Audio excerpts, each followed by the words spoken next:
یہ لین دین ہوا پنڈت جواہر لال نہرو میں اور ہندو مہا سبھا میں، اور آج ہمارے لاکھوں مسلمان اور کروڑوں مسلمان پنڈت جواہر لال نہرو کو سیکولرزم کا علم بردار سمجھتے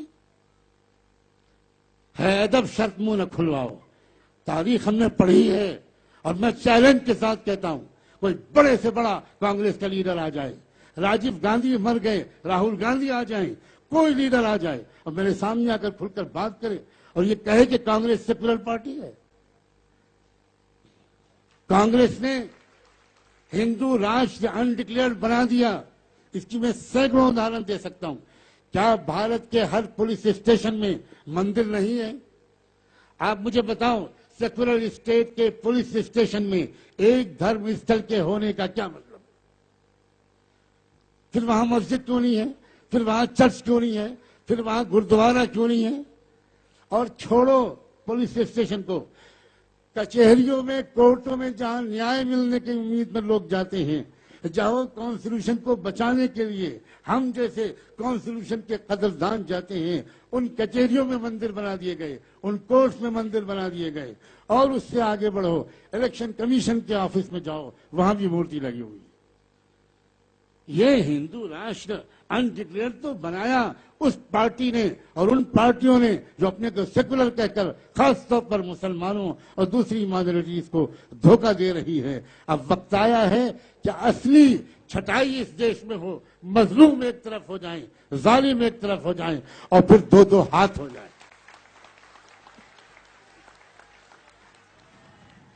جب تک مظلوم اکٹھا نہیں ہوں گے، یہ سیکولرزم اور کمیونزم کا جھوٹا جال یہ پھاڑا نہیں جا سکتا، توڑا نہیں جا سکتا۔ اے مسلمانوں، اب اس غلطی سے نکلو۔ میں جانتا ہوں میں اس بات کو کھل کر کہہ کر کتنا بڑا رسک لے رہا ہوں۔ مجھ پر اٹیک ہو چکے، مجھ پر ایسیسنیشن کے قاتلانہ حملے ہو چکے، میں فقیر انسان ہوں، اکیلا جاتا ہوں، مجھ پر قاتلانہ حملے ہو چکے، مجھے زہر کھلانے کی کوشش ہو چکی، اور نہ جانے کیا کیا ہو چکا۔ اور آج کی اس اسپیچ کے بعد میں نہیں جانتا کہ میں صبح تک بھی زندہ رہوں گا کہ نہیں۔ مجھے اپنے مالک پر یقین ہے کہ میں اگر مرا تو میں سچائی کی گواہی دے کر مروں گا۔ اے لوگوں، اے مسلمان علماء، اپنی ذمہ داری کو محسوس کرو، اپنی ذمہ داری کو محسوس کرو۔ مسجدوں کے ممبروں سے آپ انسانی ایکتا اور مظلوموں کے اتحاد پر قرآن کی آیات کی روشنی میں بیان کرو۔ کیا یہ شرم کا وقت نہیں ہے کہ تم کو قرآنی آیات کی یاد دلانے کے لیے وامن میشرام کو کھڑا ہونا پڑے؟ کیا قرآن نے یہ نہیں کہا تھا کہ وَإِن تَتَوَلَّوْا يَسْتَبْدِلْ قَوْمًا غَيْرَكُمْ ثُمَّ لَا يَكُونُوا أَمْثَالَكُمْ؟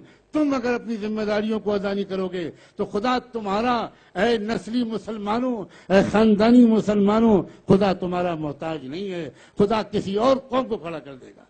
یہ قرآن کی آیت ہے۔ ہر چیز خدا کو ضرورت نہیں ہے ہماری۔ کیا یہ معمولی بات ہے کہ پچھلے ادھیویشن میں وامن میشرام نے اللہ کے رسول کی حدیث عربی ٹیکسٹ میں پڑھنے کی کوشش کی تھی اور یہ کہا تھا کہ انصر اخاک ظالما او مظلوما۔ حضرت محمد صاحب نے یہ کہا کہ اپنے بھائی کی مدد کیا کرو، چاہے ظالم ہو چاہے مظلوم۔ لیکن حضرت محمد صاحب کی تربیت کا یہ اثر تھا کہ ان کے وہ شاگرد، وہ لوگ جو ان کی ہر بات کو بلا کیوں کیا کیے ہوئے مان لیتے تھے، لیکن ان کی ٹریننگ ایسی تھی کہ وہ بلائنڈ فالوور نہیں تھے۔ انہوں نے فوراً کوشچن کیا اور یہ کہا، محمد صاحب، پیغمبر صاحب، اے اللہ کے رسول، اے ہمارے آقا، اے سرور کائنات، آپ نے اب تک تو ہم کو سکھایا تھا کہ مظلوم کی مدد کیا کرو، ظالم کی مدد ہرگز مت کیا کرو۔ آج آپ کہہ رہے ہیں کہ اپنی برادری کے والے کی مدد کیا کرو، چاہے ظالم ہو چاہے مظلوم، اپنے بھائی کی مدد کیا کرو۔ یہ ہم سمجھے نہیں۔ مجھے یقین ہے کہ اللہ کے رسول خوش ہوئے ہوں گے کہ میری 15 سال کی محنت کامیاب ہو گئی اور یہ لوگ سمجھ گئے اصل میسج کو۔ اور تب آپ نے ایکسپلین کرتے ہوئے کہا، سنو، ظالم کی مدد کا مطلب یہ ہے کہ ظلم کرنے سے اس کو روکو، اور مظلوم کی مدد یہ ہے کہ اس پر ظلم مت ہونے دو۔ میں تو یہاں تک کہنے کو تیار ہوں 2500 سال سے جن مسلمانوں جن مظلوموں پر جس دیش میں لاکھوں کروڑوں انسانوں پر ظلم ہو رہا تھا، مسلمانوں کو جب اس دیش میں موقع ملا حکومت کرنے کا، تب بھی انہوں نے ان مظلوموں کی وہ مدد نہیں کی جو وہ کر سکتے تھے، اور آزادی کے بعد بھی مسلمان ان مظلوموں کی طرف دیکھ ہی نہیں رہے۔ لیکن وقت آ گیا ہے کہ اب ہم پچھلے گناہوں سے توبہ کریں، اب ہم پچھلی غلطیوں کی تلافی کریں۔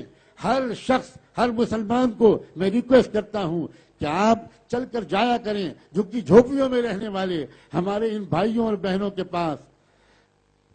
آپ اکثر گاؤں کے باہر، نالوں کے آس پاس، گندی بستیوں میں رہنے والے لوگوں کو دیکھیں گے۔ وہ کون لوگ ہوتے ہیں؟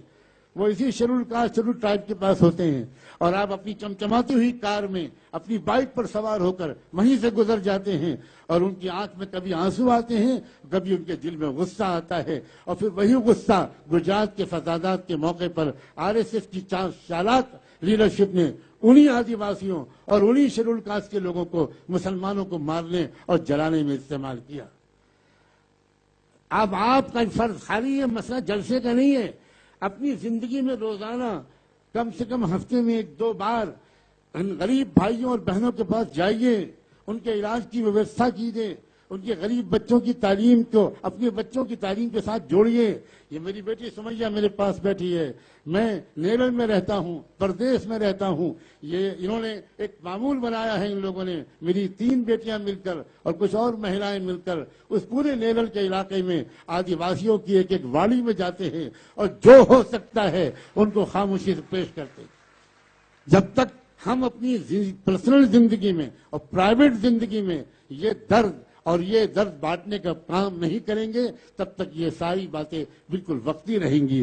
میں اس وقت صرف یہ پیغام دینا چاہتا ہوں کہ دیش میں سیکولر اور کمیونل کی تقسیم یہ بالکل جھوٹی تقسیم ہے۔ یہ اصلی براہمن سسٹم کو ایک پردہ ڈالنے کے لیے ایک چادر ڈالی گئی ہے۔ اب وامسف اور بھارت مکھی مورچے اور اس کی ویژنری لیڈرشپ اور ان جانثار جوان ساتھیوں کے اس ٹیم کے ذریعے سے یہ پردہ فاش ہو رہا ہے اور سچائی سامنے آئے گی۔ میں سمجھتا ہوں کہ مجھے اسی پر اپنی بات کو ختم کر دینا چاہیے۔ مغرب کی نماز کے وقت میں اب تھوڑی دیر ہو گئی، ابھی بھی نماز کا وقت باقی ہے۔ مسلمان بھائی بہن وہ نماز پڑھ لیں، اس کے بعد اگر کسی کو جانا ہے ضروری تو جائیں۔ ابھی ایک سیشن اور ہوگا، اور شاید اس سیشن میں بھی اپنی بیماری کے باوجود میں کچھ کہوں۔ بہت بہت شکریہ آپ سب۔